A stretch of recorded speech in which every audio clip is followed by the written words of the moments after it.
naye bagezaako okulaga nti artist tusobola mukendeeza tutya speed tabo tugisala tutya byebiriwo essaawa zino. Bwe natuuka mu parliament Honorable Kato yali wakisa n'aŋŋamba kiyaga ffe twali wano ebya age limit ne bitutwalira obudde ne tutatebolinga bi copyright tandikira ku copyright abayimbi bafune ssente mu bye bakola.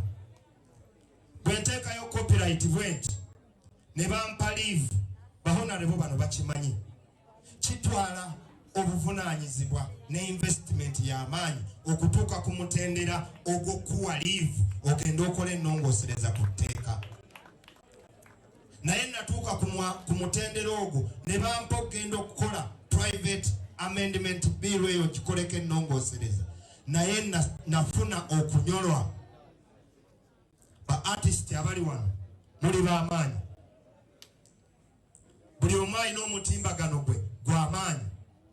Saafunayo n'omu akwata achievement eyo gye twali tutuuseeko kugiteeka ku mitimbagano gyabwe ku Twitter, Facebook, biki kusoosowaza kintu gavumenti kitegeera nti kati essaawa kiggwe.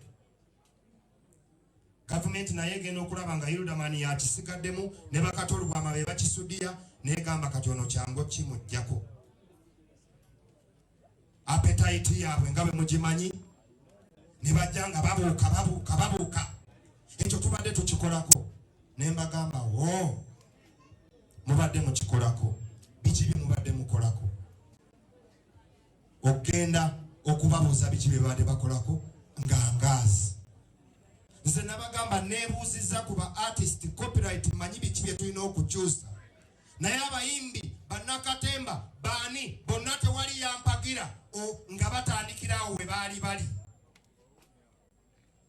Owa boda bw'awulira nti tuleese etteeka erikwatagana ku boda owa boda wagisiba bw'aba abaddeko n'akasimu n'akubira ow'ekamengo n'amugamba mwana owulidde bano ba MP baagala okuleeta mwana n'oli n'agamba mwana owulidde bano ba MP baagala okugwagawala nabyo ogenda okulaba nga boda zonna zonna ziggweredde ku parliament.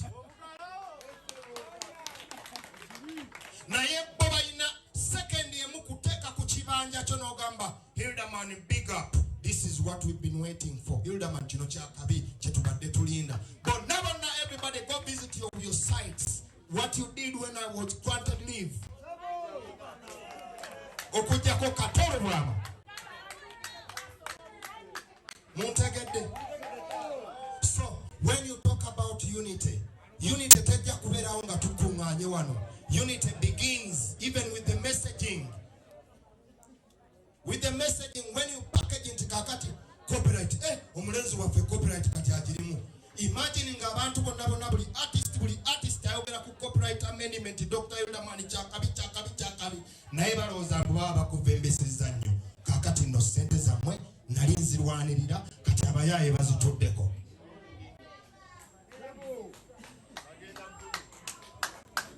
Tetulina genda gulufe kati mpuli omuyaya ali kala moja mbu bagikulukuta ate paka kala moja. No!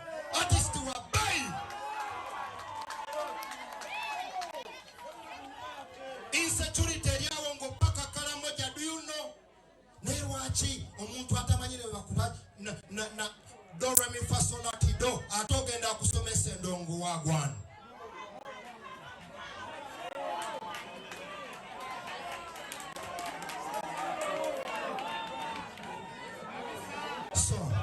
Njagala okujjawo kino mbu politics.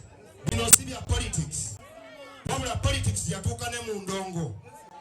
Nti essaawa eno artist abeera ne music. Let me tell you this.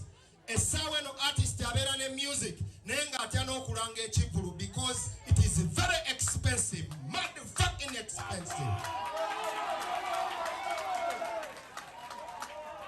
Ne balaba message semakulu nga yakubye Africana.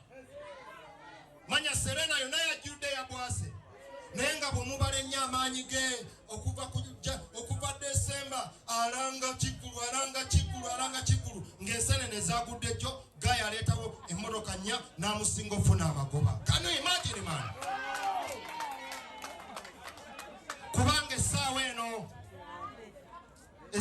eno baatwala bifayire eyo waayo genosale balina ekifaananyi ekifu ku music industry bakwata mukyala wange lemi sister wange Spice Diana ne bamugamba nti mumpulirize tulina abantu abagenze ne babba sale kakati ate result season nazo nabazirese bazitadde kuba artist bakwata nti lemi David Lutalo yayina show ku Easter eya covid shonya oba show 8 ne balaga salenti yalina okuyimbira kalenda milioni 2 yalina okulindira kinikani milioni 3 yalina okuyimbira ku chengera milioni 2 sale n'agamba bano bagayi babade bafuna sente bwezita nakubira revenue n'abagamba bano mubachecking kati yabadde biwanvu nno nga bw'obiwulidde yabadde biwanvu naye